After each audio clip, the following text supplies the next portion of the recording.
Bismillahirrahmanirrahim. Waltakum minkum ummatun yad'una ilal khairi wa ya'muruna bil ma'rufi wa yanhauna 'anil munkar. Assalamualaikum warahmatullahi wabarakatuh. Alhamdulillah wassalatu wassalamu ala rasulillah ma ba'd. Allah berfirman, wajahidu bi amwalikum wa anfusikum. Berjuanglah kalian, berjihadlah kalian melalui hartamu dan dirimu. Hampir semua ayat-ayat berjuangan dan pengorbanan itu dimulai dengan bi amwalikum, harta kalian, harta kalian. Saya mengajak secara praktis dan kami sudah buktikan. Rp1.000 itu bisa luar biasa dahsyat. Bisa beli mobil, bisa buat kuburan, ya, bisa membangun masjid. Uang 1.000. Mari kita satukan uang 1.000 kita. Nanti kami jemput di rekening ini, insya Allah bisa kita buat. Di rekening ini, insya Allah kita buat sebuah kekuatan umat dengan Rp1.000. Rp1.000 dahsyat. Saya mengajak, mari kita buktikan. Assalamualaikum warahmatullahi wabarakatuh. Sebelum beramal, berilmu kalian sebelum beramal, termasuk ilmu tentang masjid, ilmu tentang ibadah. Dan kita sudah berulang-ulang menjelaskan ini. Kita masih berada di ilmu tentang mengatur saf dalam sholat, tentunya ini saf berjamaah, ya. Ilmu mengatur saf, ya. Kalau bapak lihat bagaimana perintah Nabi itu, misalnya ahsinu iqamah sufuh, perbaiki saf kalian. Di situ disuruh perbaiki saf kalian. Itu diperintah, Pak, perbaiki saf kalian. Atau Nabi mengatakan sawu sufufakum. Sawu sufufakum artinya luruskan saf-saf kalian. Bapak perhatikan bentuk kalimat yang dipakai oleh Nabi ini. Bentuk yang dipakai oleh Nabi. Kemudian akimu sufufakum, akimu istau yasawu rusu sufufakum. Penuhi saf-saf kalian, ya. Wa qaribu bainaha, dan dekatkan apa pundak-pundak kalian dengan tumit-tumit kalian. Ada lagi kata Nabi sallallahu alaihi wasallam dengan mengatakan hazu bil a'naq. Kata Nabi sallallahu alaihi wasallam, ya, rapikan pundak-pundak kalian. Kemudian Nabi juga sebutkan tarassu, artinya penuhi saf-saf kalian. Kemudian istau, luruskan. Kemudian disebutkan sudul halal. Sudul halal itu artinya sama dengan dikatakan bahwa isilah tempat yang kosong. Kalau Bapak perhatikan ini, Pak, 10 kalimat yang dipakai oleh Nabi semuanya perintah. Semuanya perintah, itu artinya perhatian Nabi itu tuh perintahkan mengatur saf untuk tidak disepelekan.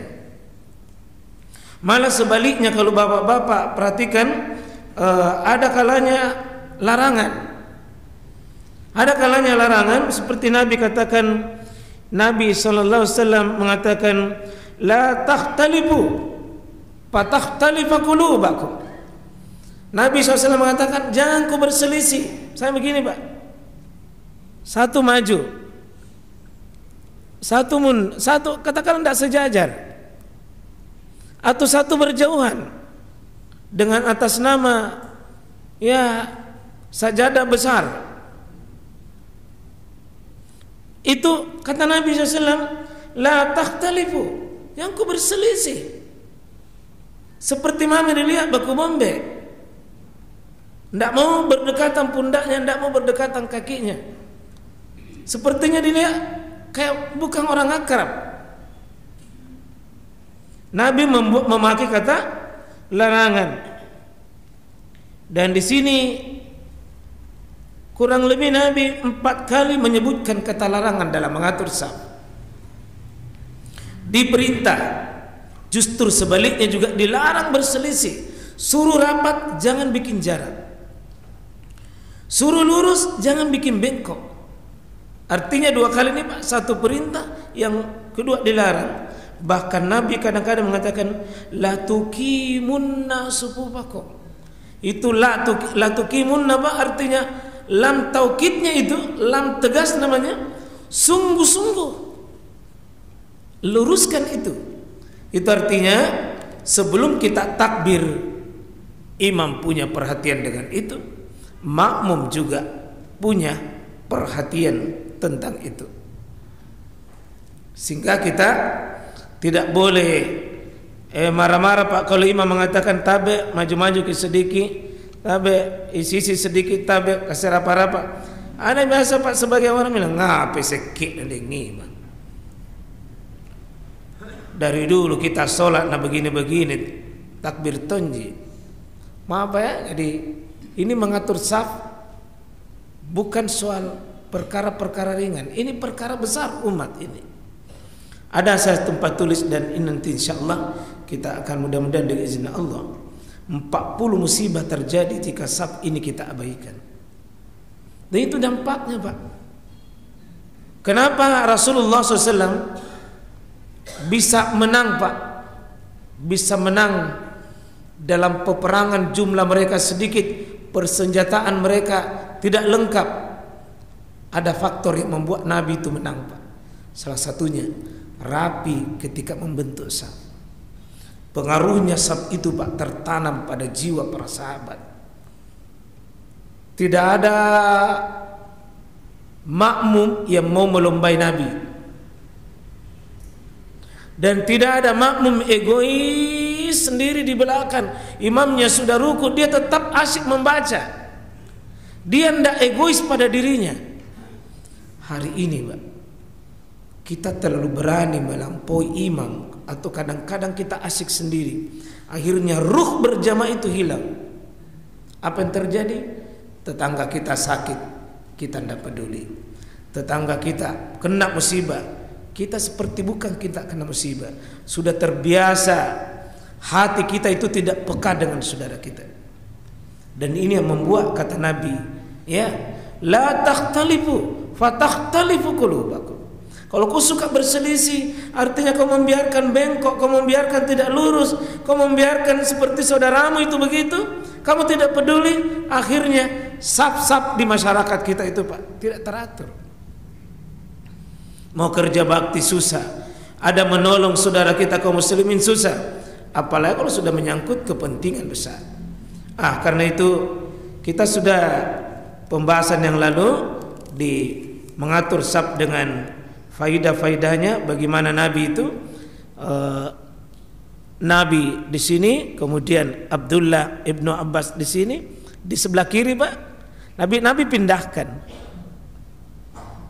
Maka bergerak dalam solat untuk sebuah kebaikannya itu solat. Demi aturan solat itu Nabi bergerak, pegang telinganya, pegang kepalanya, ditarik dia mundur, terus berjalan ini 1, 2, 3, 4, bisa 5 langkah demi kebenaran. Jadi itu artinya tidak apa-apa bergerak dalam solat demi solat itu sendiri. Demi solat itu sendiri.